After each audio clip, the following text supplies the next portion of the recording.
আমরা প্রবাসে থাকিও মনে করেন আদা রসুন ছেঁচে খাইতে হয়, ঠিক আছে, তরকারি রান্না। তো আর বাংলাদেশের মহিলারা আপনার ভেরান্ডা ছাড়া তাদের হয় না, ঠিক আছে। দেখুন আমরা কিভাবে ছেঁচি, তারপরে ছেঁচে এগুলো মাংস রান্না করব। তো এখানে এগুলো ডাল রান্না করতেছি। তারপরে এখানে আবার ভাত হয়ে গেছে। তো এই আসলে পুরো বিস্তার করা যায় না, যতটুকু পারছি কতক্ষণ পর পর করতে করলাম। আদা রসুন ছেঁচা হয়ে গেছে। তো এগুলা আদা রসুন এখন মাংসের মাঝে এখানে এগুলো হচ্ছে মাংস। তো এখন এগুলো মাংসের মাঝে দিয়ে দিয়েছি। তারপরে এখানে আবার আছে পেঁয়াজ, ওটা দিয়ে দেব। তো তারপরে আছে এখানে আবার মশলা দিতে হবে, ওগুলা আলাদা সাইডে আছে দেখেন। মরিচ, মিক্সার মশলা, ধনিয়ার গুঁড়ি, তারপরে এখানে আবার হলুদের গুঁড়ি, এগুলা। তারপরে আবার গরম মশলা গুলা আলাদা আছে, এগুলো দেবো। এগুলো দেওয়ার পরে তারপরে এই যে এগুলো হচ্ছে যে গোটা মশলা, এগুলা এক্সট্রা দেওয়া হয়। নিয়ে রাখছি তেল, মানে লবণ, আসলে লবণ দেখানো হয়েছে, এই যে লবণ দিচ্ছি। এগুলো সবগুলা আমি একসাথে দিয়ে দিই। জানি না কে কিভাবে রান্না করে, আমি রান্না করতে সময় সবগুলো একসাথে দিই। ওগুলাকে মেখে ফেলাই, মেখে তারপরে বসাই দিই, ঠিক আছে।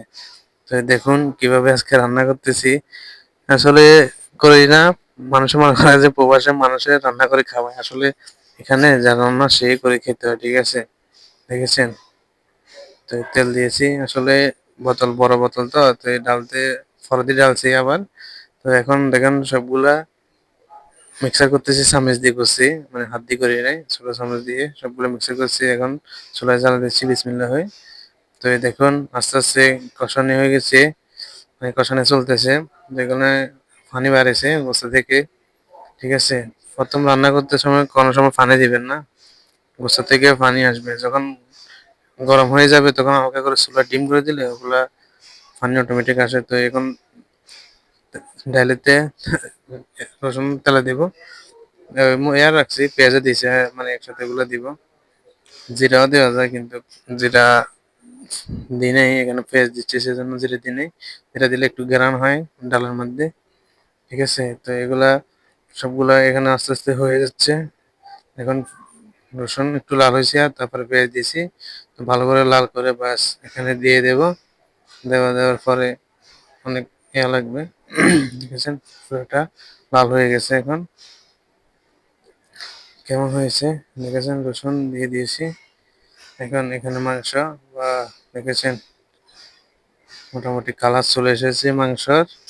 কেমন হয়েছে ভিডিওটা জানাবেন। আসলে ভিডিও করার সময় পাই না, তারপরে আজকে করলাম একটু রান্নার ভিডিওটা একটু করি। আমার ফেসবুক বন্ধুরা দেখো কেমন হয়েছে রান্নাটা। এখানে গরম পানি করতেছি, মানে পরে দেবো, হালকা করে দেবো ডাল রান্না করছি।